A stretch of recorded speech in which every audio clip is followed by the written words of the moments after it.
네, 오늘은 EMP 펀드에 대해서 알아보려고 합니다. 최근 언론에 많이 나오고 있는데요. 일단 EMP 펀드란 무엇인지 보고, 그 다음에 현황, 그리고 특징, 그리고 상품도 한번 보고요. 그리고 마지막으로 이제 유의사항으로 동영상을 마치려고 합니다. 일단 EMP의 의미는 ETF, Managed Portfolio고요. 그 채권, 부동산, 인프라, 금 등 다양한 자산을 기초자산으로 하고 있는 ETF나 ETN 등을 담은 펀드라고 보면 되겠습니다. 그래서 ETF 자체가 분산이 되어 있는 거래소에서 거래되는 펀드인데 그 ETF들을 또 여러 개 담았으니까 초분산 펀드라고 많이들 얘기를 합니다. 그 다음에 현황을 보도록 할게요. 규모는 2020년 2월 기준으로 40여 개의 EMP가 거래되고 있는 걸로 나오고요. 설정액은 총 4,600억 원 정도 된다고 합니다. 그러니까 앞선 동영상에서 봤던 TDF가 최근 3조 돌파했다고 했는데 그에 비하면은 아직까지는 이제 초기 단계에 있는 걸로 보이고요. 하지만 최근 2년 새에 1200억 원에서 4배나 늘어났다고 하니까요. 굉장히 빠르게 사람들의 관심을 받으면서 설정액이 증가하고 있다고 볼 수 있겠습니다. 두 번째로 수익률인데요. 2019년 작년 같은 경우에는 EMP 펀드들이 평균 12%의 수익률을 보였다고 해요. 그런데 이게 작년 한 해의 수익률이기 때문에 굉장히 이렇게 긴 시간 데이터가 축적된 게 아니므로 앞으로도 계속 이 정도의 수익률이 나올 거라고 보기는 힘들죠.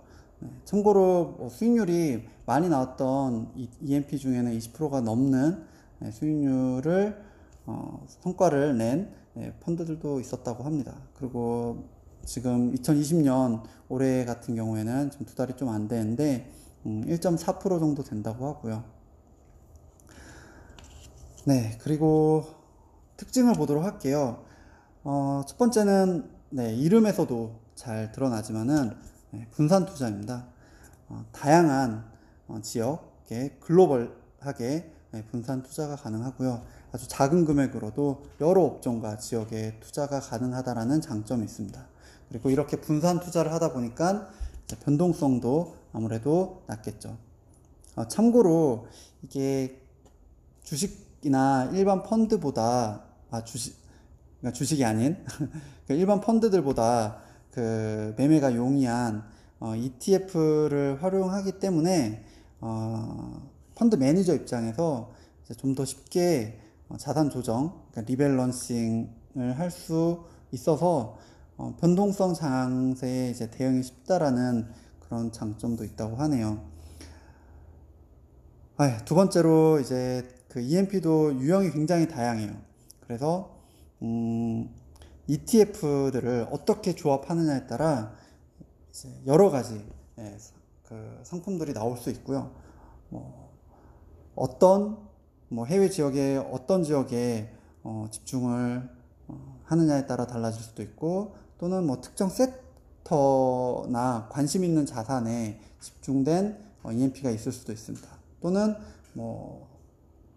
어떤 특정 전략을 구사하는 그런 EMP들도 있을 수 있죠.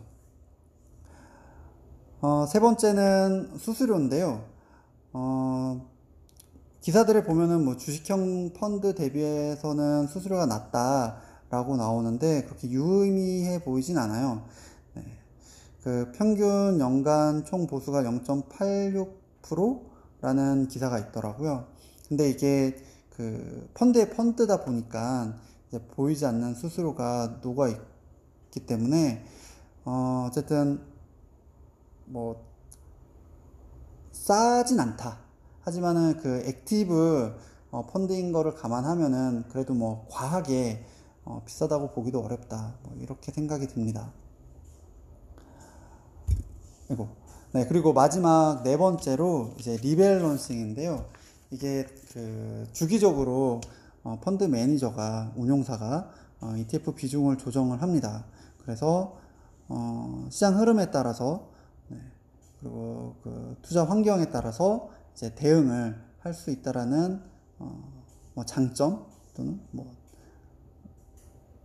될 수 있겠죠. 근데 이제 뭐 잘못 대응하면은 이제 수익률이 나빠질 수도 있으니까 뭐 그렇게 보면 또 단점일 수도 있을 것 같고요. 어쨌든 네, 이렇게 네 가지 특징이 있고요. 상품들을 보도록 할게요. 제가 그 DC를 DC 계좌를 이제 은행에서 운영하고 있는데 은행이다 보니까 상품들이 그렇게 다양하지 않더라고요. 그래서 EMP 검색을 하니 이렇게 세 가지 상품이 네 가지 이제 상품이 나왔는데요. 결코 뭐 추천하는 건 아니고, 네, 어쨌든 그 뭐 은행이든 증권사든 검색을 하면은 네, 이런 상품들이 나온다는 거를 보여주고자 합니다. 이 중에서 두 개 상품만 골라서 보도록 할게요. 그 언론에 비교적 이제 많이 나오는 게 이제 제일 아래에 있는 IBK 플레인 바닐라 EMP인데요.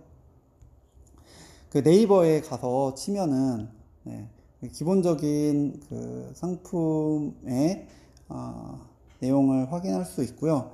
여기 보면은 그 작년 1년 수익률이 20%죠. 네, 이게 그 출시된 지 얼마 안 됐는데 뭐 좋은 성과를 거두고 있는 EMP로 보입니다. 하지만 누누이 말씀드리지만은 이게 앞으로도 계속 이렇게 수익률이 좋을 거라는 거는 장담할 수 없다는 점 유의하시기 바라고요.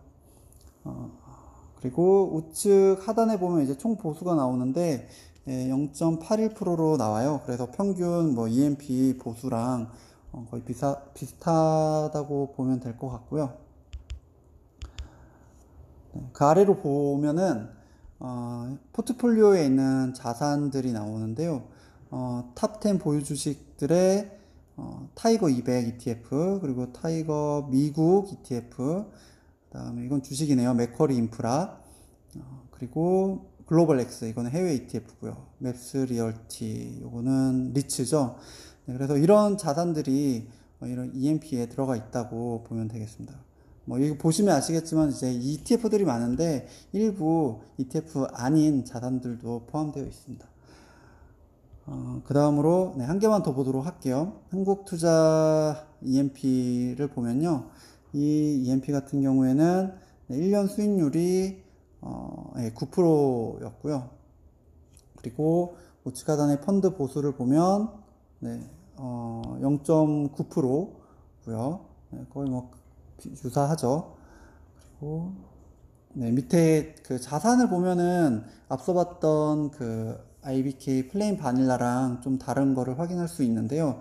대부분 네, 해외 ETF들이 비중이 높은 주요 종목으로 구성되어 있는 것을 확인할 수 있습니다. 그래서 잘 보시면 네, 뭐 뱅가드, 네, S&P를 비롯해서 뭐 iShares MSCI, 그리고 뭐 뱅가드, iShares, 또 뱅가드, 스파이더 유로, 네, 이렇게 해외 ETF들이 많이 있네요. 네, 이처럼 뭐 두 개밖에 안 보긴 했지만은 EMP들도 굉장히 다양한 자산들을 갖고 있기 때문에 그만큼 또 다양한 EMP들이 있다는 것을 확인할 수 있습니다. 네, 마지막으로 유의사항 얘기하고 마치도록 하겠습니다. 계속 얘기하고 있는데 ETF 자체가 대부분 원금 손실이 있는 상품이에요. 그러다 보니까 이 ETF들을 많이 갖고 있는 자산을 갖고 있는 EMP도 마찬가지로 원금 손실의 가능성이 있다는 거 유의해야 되겠고요. 그다음에 두 번째로 그 EMP가 굉장히 다양하기 때문에 자산군에 따라서 그 수익률이 다를 수 있다는 거 유의해야겠습니다. 네. 결론적으로 그 ETF에 투자하고 싶은데 종목 선정에 어려움이 있거나 또는 자산 배분을 잘 해보고 싶다라고 하는 초보 투자자분들에게는 괜찮은 상품인 것 같습니다.